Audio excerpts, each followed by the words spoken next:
Hi friends, ಸುಮಾಸ್ ಕಿಚನ್ಗೆ ಸ್ವಾಗತ.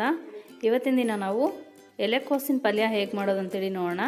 ಅದಕ್ಕೂ ಮುಂಚೆ ನಮ್ಮ ಚಾನಲ್ನ ಸಬ್ಸ್ಕ್ರೈಬ್ ಮಾಡ್ಕೊಳ್ಳಿ. ಸಬ್ಸ್ಕ್ರೈಬ್ ಮಾಡ್ಕೋಬೇಕು ಅಂದರೆ ಕೆಳಗಡೆ ಕಾಣ್ತಿರೋ ಸಬ್ಸ್ಕ್ರೈಬ್ ಬಟನ್ನ ಕ್ಲಿಕ್ ಮಾಡಿ, ಹಾಗೆ ಪಕ್ಕದಲ್ಲೇ ಕಾಣ್ತಿರೋ ಬೆಲ್ಲೈಕನ್ನ ಪ್ರೆಸ್ ಮಾಡಿ. ನಾನು ಯಾವುದೇ ವೀಡಿಯೋ ಹಾಕಿದರೂ ನಿಮ್ಗೆ ನೋಟಿಫಿಕೇಷನ್ ಅನ್ನೋದು ಬರ್ತಾ ಹೋಗುತ್ತೆ. ಪಲ್ಯಕ್ಕೆ ಬೇಕಾಗಿರೋಂಥ ಇಂಗ್ರೀಡಿಯೆಂಟ್ಸು: ಎಲೆಕೋಸು 1 ಬಟ್ಲಷ್ಟು ಇಟ್ಕೊಂಡಿದ್ದೀನಿ. ಇದು 1/4 kg ಅಷ್ಟಿದೆ. ನಾನು ತುರಿದಿಟ್ಕೊಂಡಿದ್ದೀನಿ, ನೀವು ಬೇಕಾದರೆ ಹೆಚ್ಚಿಟ್ಕೋಬೋದು. ಈಗ ಟೊಮೆಟೊ 2 ಹೆಚ್ಚಿಟ್ಕೊಂಡಿದ್ದೀನಿ ಸಣ್ಣದಾಗಿ. ಹಾಗೆಯೇ ಹಸಿಮೆಣಸಿನ್ಕಾಯಿ 4ನ ಸೀಳ್ಬಿಟ್ಟು ಇಟ್ಕೊಂಡಿದ್ದೀನಿ. ನಿಮಗೆ ಖಾರ ಎಷ್ಟು ಬೇಕೋ ಅಷ್ಟು ನೋಡಿ ಹಾಕ್ಕೊಳ್ಳಿ.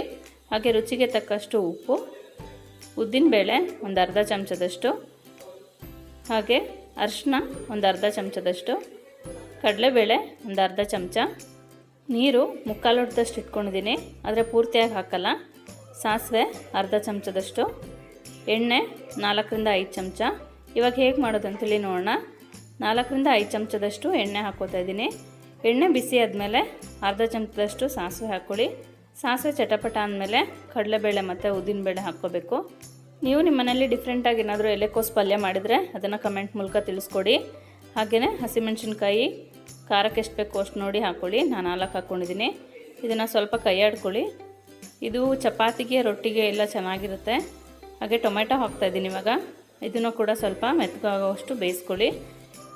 ಟೊಮೆಟೊ ಮೆತ್ತಗಾದ್ಮೇಲೆ ಒಂದು ಅರ್ಧ ಚಮಚದಷ್ಟು ಅರಿಶಿನ ಹಾಕ್ತಾಯಿದ್ದೀನಿ. ಅರಿಶಿನ ನಾನು ಇವಾಗಲೇ ಹಾಕ್ತಾಯಿದ್ದೀನಿ, ಕೋಸು ಹಾಕಿದ್ಮೇಲೆ ಹಾಕ್ತಾಯಿಲ್ಲ. ಹಾಗೆಯೇ ರುಚಿಗೆ ತಕ್ಕಷ್ಟು ಉಪ್ಪು ಕೂಡ ಇವಾಗಲೇ ಹಾಕ್ತಾಯಿದ್ದೀನಿ.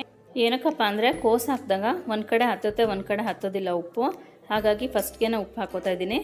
ನೋಡಿ, ಇವಾಗ ಅದನ್ನು ಚೆನ್ನಾಗಿ ಬಾಡಿಸ್ಕೊಂಡು ಇವಾಗ ಎಲೆಕೋಸನ್ನ ಹಾಕ್ಕೋತಾ ಇದ್ದೀನಿ. ನಾನು ತುರಿದಿಟ್ಕೊಂಡಿದ್ದೀನಿ ಸಣ್ಣದಾಗಿ. ನೀವು ಬೇಕಂದರೆ ಹೆಚ್ಚಿ ಕೂಡ ಹಾಕ್ಕೋಬೋದು. ಇದನ್ನು ಹಾಕ್ಬಿಟ್ಟು ಒಂದ್ಸಲಿ ಚೆನ್ನಾಗಿ ಮಿಕ್ಸ್ ಮಾಡ್ಕೊಳ್ಳಿ. ನೀವು ಇದನ್ನು ಬೇಕಾದರೆ ಎಣ್ಣೆ ಜಾಸ್ತಿ ಹಾಕಿಬಿಟ್ಟು ನೀರು ಹಾಕ್ದೇ ಎಣ್ಣೆಲ್ಲೇ ಬೇಯಿಸ್ಕೊಬೋದು. ಆದರೆ ಎಣ್ಣೆ ಜಾಸ್ತಿ ತಿನ್ನಲ್ಲ ಅನ್ನೋರಿದ್ರೆ ಇದನ್ನು ಸ್ವಲ್ಪ ನೀರು ಹಾಕಿಬಿಟ್ಟು ಬೇಯಿಸ್ಕೋಬೇಕಾಗುತ್ತೆ. ನಾನು ಎಣ್ಣೆ ಸ್ವಲ್ಪ ಕಡಿಮೆ ಹಾಕಿಬಿಟ್ಟು ನೀರು ಹಾಕಿನೇ ಬೇಯಿಸ್ಕೊತಾ ಇದ್ದೀನಿ. ಒಂದು ಅರ್ಧ ಲೋಟದಷ್ಟು ನೀರು ಹಾಕಿ ಸಾಕು, ಜಾಸ್ತಿ ನೀರು ಹಾಕೋದು ಬೇಡ. ಜಾಸ್ತಿ ಕ್ವಾಂಟಿಟಿಲಿ ಮಾಡ್ತೀವಿ ಅಂತಂದರೆ ಜಾಸ್ತಿನೇ ನೀರು ಹಾಕ್ಕೊಂಡು ಬೇಯಿಸ್ಕೋಬೇಕಾಗುತ್ತೆ. ನೀವು ಎಲೆಕೋಸು ಜಾಸ್ತಿ ತೊಗೊಂಡ್ರೆ ಸ್ವಲ್ಪ ಜಾಸ್ತಿನೇ ನೀರು ಹಾಕ್ಕೊಂಡು ಬೇಯಿಸ್ಕೋಬೇಕಾಗುತ್ತೆ. ಇವಾಗ ಇದನ್ನು ಮುಚ್ಚಿಟ್ಬಿಟ್ಟು ಒಂದು 5ರಿಂದ 6 ನಿಮಿಷದಷ್ಟು ಬೇಯಿಸ್ಕೋಬೇಕು. ಎಲೆಕೋಸು ಚೆನ್ನಾಗಿ ಬೇಯಬೇಕು. ನೋಡಿ, ಇವಾಗ ಬೆಂದಿದೆ ಇಲ್ವ ಅಂತ ಹೇಳಿ ನೋಡೋಣ. ನೋಡಿ, ಇವಾಗ ಚೆನ್ನಾಗಿ ಬೆಂದಿದೆ, ನೀರು ಕೂಡ ಇಲ್ಲ. ಇವಾಗ ಇದನ್ನು ಒಂದ್ಸಲಿ ಚೆನ್ನಾಗಿ ಮಿಕ್ಸ್ ಮಾಡ್ಕೊಳ್ಳೋಣ. ನೀರಿದ್ದರೆ ಇನ್ನೊಂದು 2 ನಿಮಿಷ ಮತ್ತೆ ಬೇಯಿಸ್ಕೊಳ್ಳಿ. ನೋಡಿ, ಇವಾಗ ನೀರೆಲ್ಲ ಡ್ರೈ ಆಗಿದೆ.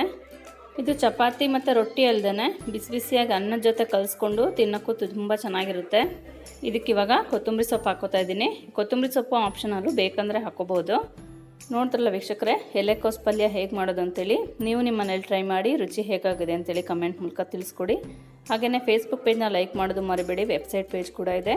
ಇನ್ಸ್ಟಾಗ್ರಾಮ್ ಪೇಜ್ನ ಫಾಲೋ ಮಾಡೋದು ಮರಿಬೇಡಿ. Thank you for watching.